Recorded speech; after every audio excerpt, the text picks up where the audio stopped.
Bismillahirrahmanirrahim. Assalamualaikum warahmatullahi wabarakatuh. Waalaikumsalam warahmatullahi wabarakatuh. Mitra-mitra PTBS, hari ini kami kehadiran tamu yang sangat luar biasa, spesial tentunya. Di depan saya ada salah satu dari tim konsultan Eco Farming. Beliau adalah Bapak Jamaluddin Al-Afghani. Selamat datang Pak Jamal. Terima kasih. Di kantor PTBS. Beliau selaku Widya Suara bidang pertanian organik di Kementerian Pertanian. Kemudian beliau juga asesor pertanian organik Lembaga Sertifikasi Profesi Pertanian Kementerian Pertanian. Ya. Hari ini kami mau bincang-bincang nih dengan Pak Jamal ya, tentunya terkait dengan produk yang dipasarkan oleh PTBS, yaitu adalah produk Eco Farming. Nah, produk Eco Farming ini sangat luar biasa penjualannya, sangat ramai sekali, sangat laku sekali.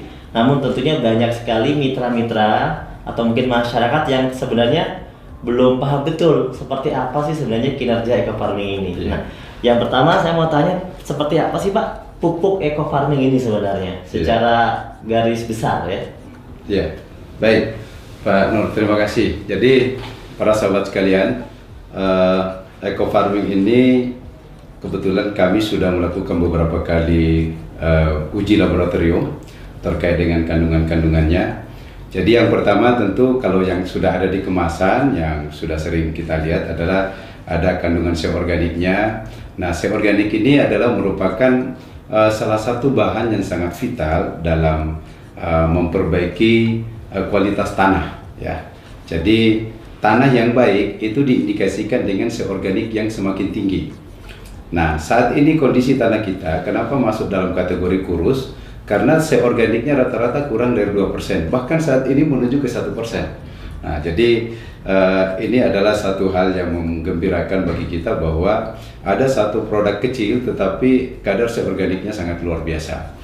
Kemudian yang kedua ada kandungan N-nya, P-nya, K-nya. Ya sekalipun dalam jumlah yang kecil, tapi ingat bahwa memang untuk bahan organik tidak ada NPK yang di atas 5 ya.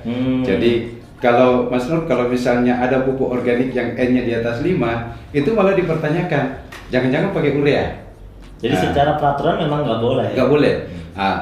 Meskipun di Kementerian Pertanian kita membolehkan N itu sampai di angka 6, tetapi kalau bicara di sertifikasi, rata-rata lembaga sertifikasi organik akan mencari ada apa sebenarnya kenapa sampai di atas 5, dan pada akhirnya rata-rata mereka tidak merekomendasikan bahwa itu produk organik. Jadi kalau organik murni jarang sekali kita dapatkan di atas 5. Nah, kemudian yang kedua, Pak Nur, ini yang luar biasa dari hasil uji kami bahwa di dalam pupuk ini ternyata mengandung mikroba yang luar biasa besar. Jadi kalau misalnya nilai NPK-nya kecil tetapi mikroba penambat nitrogen itu yang tinggi. Sehingga dia bisa mengambil nitrogen yang ada di udara. Ingat ya, di udara ini ada nitrogen sekitar kurang lebih 80% yang bisa diambil oleh mikroba. Di dalam tanah mereka juga mikroba-mikroba ini, kalau bahasanya kepala badan kami kemarin mengatakan bahwa mikroba ini ibaratnya adalah pasukan khusus. Pasukan khusus yang bekerja di dalam tanah, merombak bahan organik, menyiapkan nutrisi-nutrisi sehingga unsur hara tanah ini tercukupi untuk dimanfaatkan tanaman. Iya, karena banyak sekali pertanyaan kan, kenapa Eco Farming ini bisa bikin pertaniannya subur sedangkan kan kandungannya kecil gitu kan? Nah, termasuk juga mungkin gini Mas Nur, bahwa masa sih benda sekecil ini bisa digunakan untuk 1 hektar gitu ya.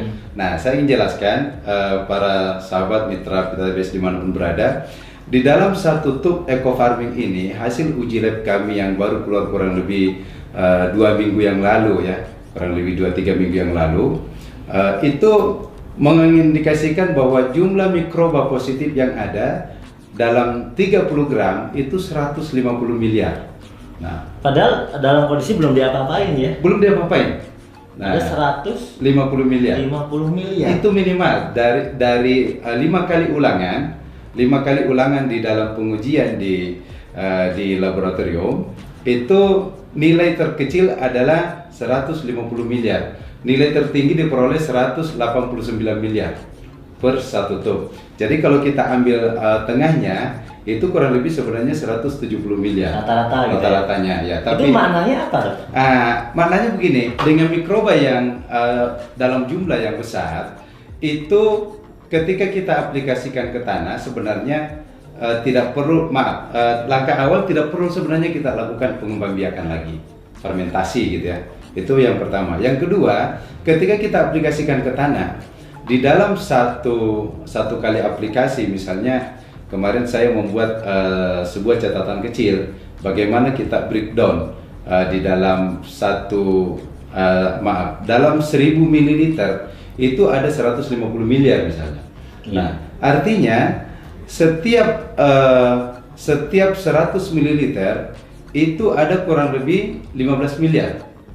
Nah, jadi dalam 50 ml itu ada 7,5 ada sekitar 75 miliar ya, ada sekitar 7,5 miliar maksud saya. Ada sekitar 7,5 miliar dalam satu tangki. Dalam satu tangki yang dicampur dengan yang dicampur dengan 15 liter air. Nah, ini artinya apa? Mikroba yang begitu banyak ketika kita aplikasikan ini, pertama ketika dia turun ke tanah, mereka akan berkolaborasi untuk memperbaiki kualitas tanah. Dan mereka ini karena jenisnya banyak, penambah nitrogen, ada pembuka stomata. Nah ini yang unik lagi, pembuka stomata. Mas Nur, apa fungsinya pembuka stomata? Stomata itu kan ada waktu-waktu terbuka secara alami. Ya, sampai jam 10-an. Ya, nah, tetapi dengan menggunakan eco farming ini, ada mikroba yang kerjanya memang membuka stomata di luar jamnya.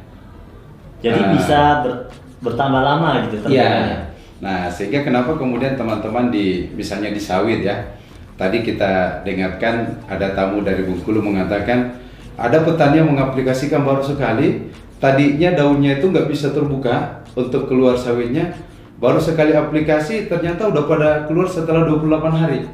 Nah, akhirnya mereka mengatakan, wah ini baru kali ini saya pakai pupuk yang bisa membuka daun secepat itu. Nah, kenapa itu bisa terjadi? Karena kerja mikroba. Nah, sebenarnya di dalam eco farming ini ada mikroba apa aja, Pak, yang sudah diteliti? Kita kemarin itu baru kurang lebih sekitar 8. Jadi ada mikroba aerob. Mikroba aerob ini sangat bagus untuk memperbaiki kualitas tanah, kualitas air ya. Sehingga kalau misalnya ada lahan-lahan yang kondisi airnya kurang bagus, nah itu bisa diperbaiki dengan mikroba aerob. Kemudian ada pelarut fosfat. Nah, di dalam tanah kita, Mas Nur, hasil residu-residu dari pemupukan yang menggunakan anorganik itu banyak sekali fosfat-fosfat yang tersedia, tidak larut. Nah, dengan menambahkan eco farming itu akan melarutkan fosfat-fosfat tersedia sehingga tanpa dipupuk pun tanaman sudah tercukupi. Nah, itulah kenapa kemudian dengan pengurangan sampai 75%, kenapa kemudian ternyata masih tetap bisa mencukupi unsur hara tanaman karena kerja mikroba yang memanfaatkan bahan-bahan yang tersedia di dalam tanah. Kemudian ada mikroba yang fungsinya juga adalah untuk melarutkan residu. Jadi residu-residu dari hasil sisa-sisa racun, pestisida segala macam itu bisa dilarutkan sehingga tanah menjadi lebih sehat. Ada selain penambah nitrogen, pelarut fosfat, nah kita mikoriza. Nah ini dia, ini mikoriza yang sangat luar biasa. Kenapa luar biasa? Mikoriza ini mampu mengambil makanan untuk disuplai ke akar tanaman dalam jarak yang sangat jauh. Jadi dia bekerja membantu menyuplai makanan. Ya, menyuplai. Dan yang kedua, mikoriza ini dia juga sekaligus membuat cadangan makanan. Nah, jadi kalau misalnya ada tanaman-tanaman yang kekeringan gitu ya, tidak tersuplai unsur hara dalam waktu air dan cukup misalnya, itu karena adanya cadangan makanan dari mikoriza sehingga dia masih tetap tahan. Nah, inilah kelebihannya sehingga kita mendengarkan banyak sekali dari teman-teman menyampaikan bahwa kenapa kok kekeringan tapi masih tetap hijau. Nah, itu salah satu fungsi hasil kerja dari mikoriza ini. Ya. Dan yang lainnya mungkin? Nah, jadi kita baru intinya begini, kita baru mengidentifikasi mikroba ini kurang lebih sekitar 200 juta dari 150 miliar.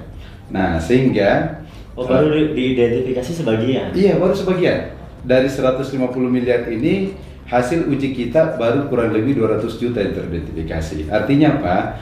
Masih banyak mikroba-mikroba positif lain yang belum kita ketahui apa namanya, tetapi hasilnya sudah nampak kinerjanya. Nah, jadi begitu diaplikasikan ke tanaman, loh kok ini bagus. Nah, itu dia rupanya kolaborasi dari banyak mikroba ini memberikan pengaruh yang luar biasa untuk menyiapkan unsur hara dalam tanah.